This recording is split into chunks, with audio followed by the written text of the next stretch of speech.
নমস্কার। M career একাডেমিতে স্বাগতম। এখন শুরু করছি চতুর্থ শ্রেণীর English, page number 3, activity 4।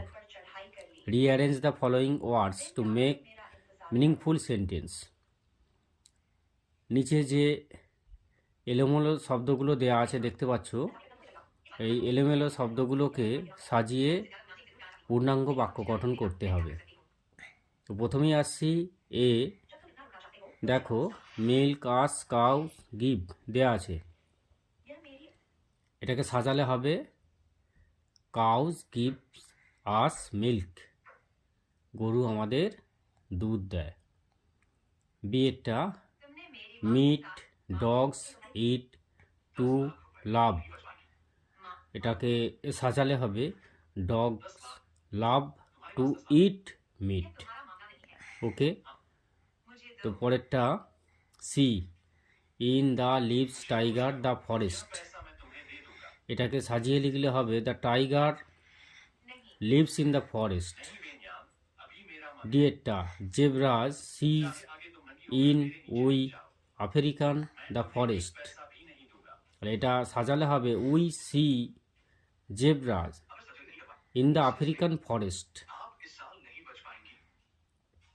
Next ইয়েরটা cold baby is a horse the of a, এটাকে সাজিয়ে করলে হবে এ Colt is the baby of A horse.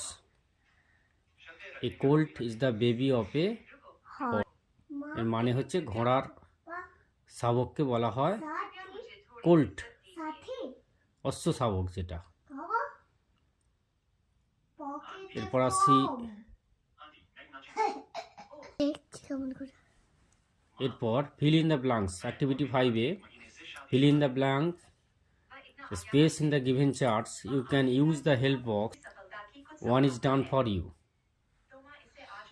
দেখো, একটা করে দেয়া আছে মেল ফিমেল, পুংলিঙ্গ থেকে স্ত্রীলিঙ্গে রূপান্তর করতে হবে।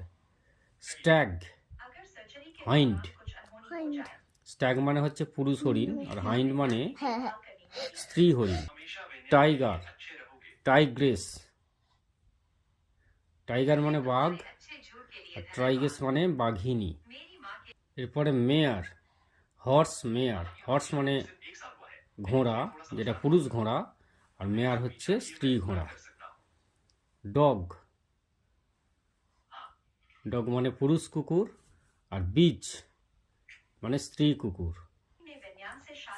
Fox, Vixen. ভিক্সেনের পুংলিঙ্গ হবে ফক্স।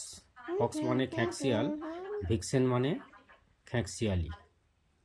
তো যাই হোক, আজ এ পর্যন্তই। ফিরে আসছি পরবর্তী ক্লাস নিয়ে।